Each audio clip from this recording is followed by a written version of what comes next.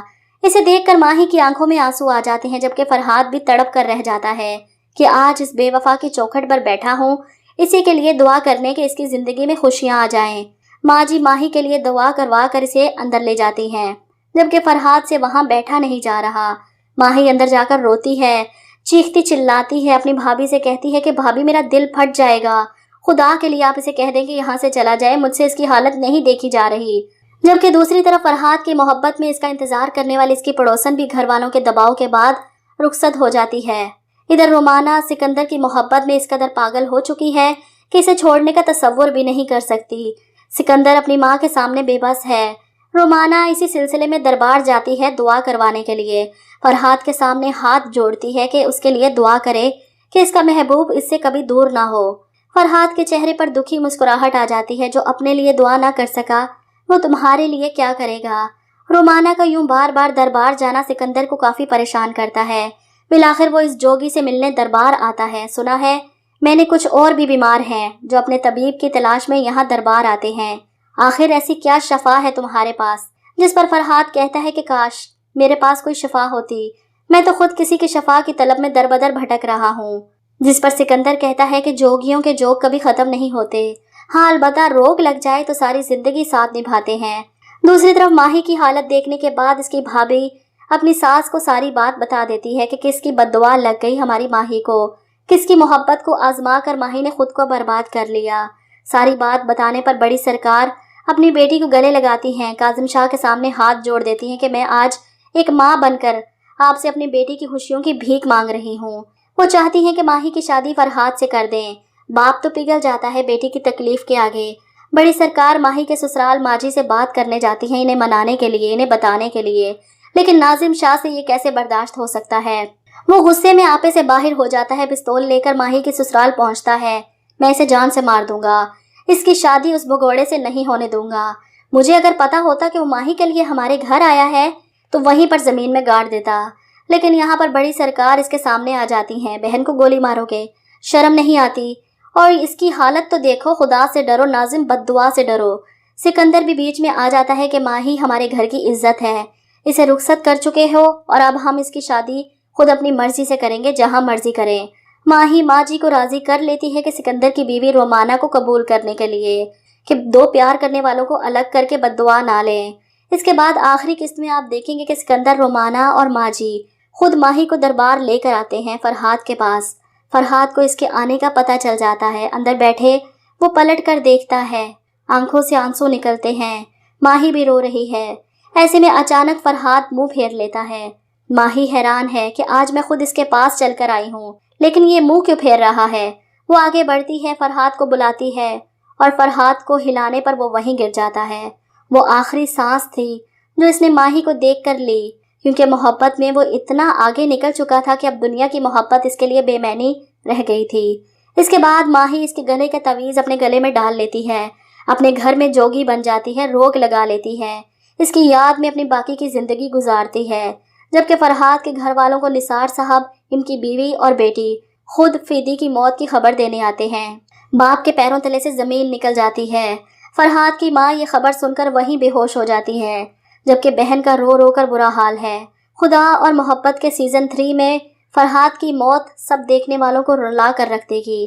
ڈرامے کی کہانی ہم نے صرف پریڈکٹ کی ہے، اگر کچھ آگے پیچھے اوپر نیچے یا غلط ہو جاتا ہے یا کوئی پہلے مر جاتا ہے تو امید ہے کہ بجائے گلہ کرنے کے اس بات کو سمجھیں گے کہ ہم رائٹر نہیں، ڈرامہ نہیں لکھا، ہم نے صرف ایک سٹوری پریڈکٹ کی ہے۔ اسی نازک دل تے لوگ ہاں، ساڈا دل نہ یوں دکھایا کر، نہ جھوٹے وعدے کریا کر، نہ جھوٹیاں قسماں کھایا کر، تینو کنی وار آکھیا اے مینوں ول ول نہ آزمایا کر، تیری یاد دے وچ میں مر جاساں، مینوں اننا یاد نہ آیا کر۔ اور اگر آپ کو ہماری یہ کاوش پسند آئی تو لائک اور شیئر کرنا مت بھولیے گا۔ اجازت دیجیے، اللہ حافظ۔ ویوز کے ساتھ پاکستانی ڈراموں میں سب سے نمبر 1 پر ہے۔ کسی بھی ڈرامے کی ساری ایک ساتھ کو اتنے ملین ویوز نہیں ملے ہوں گے جتنے اس کی ایک ایپیسوڈ کو مل گئے۔ پاکستان، انڈیا، بنگلہ دیش، دوسرے کئی ممالک میں ہر جگہ اس کو بے حد پسند کیا جا رہا ہے۔ آج ہم آپ کے ساتھ اس ڈرامے کی مکمل کہانی شیئر کرنے جا رہے ہیں جو کہ ایک پریڈکٹڈ ہے،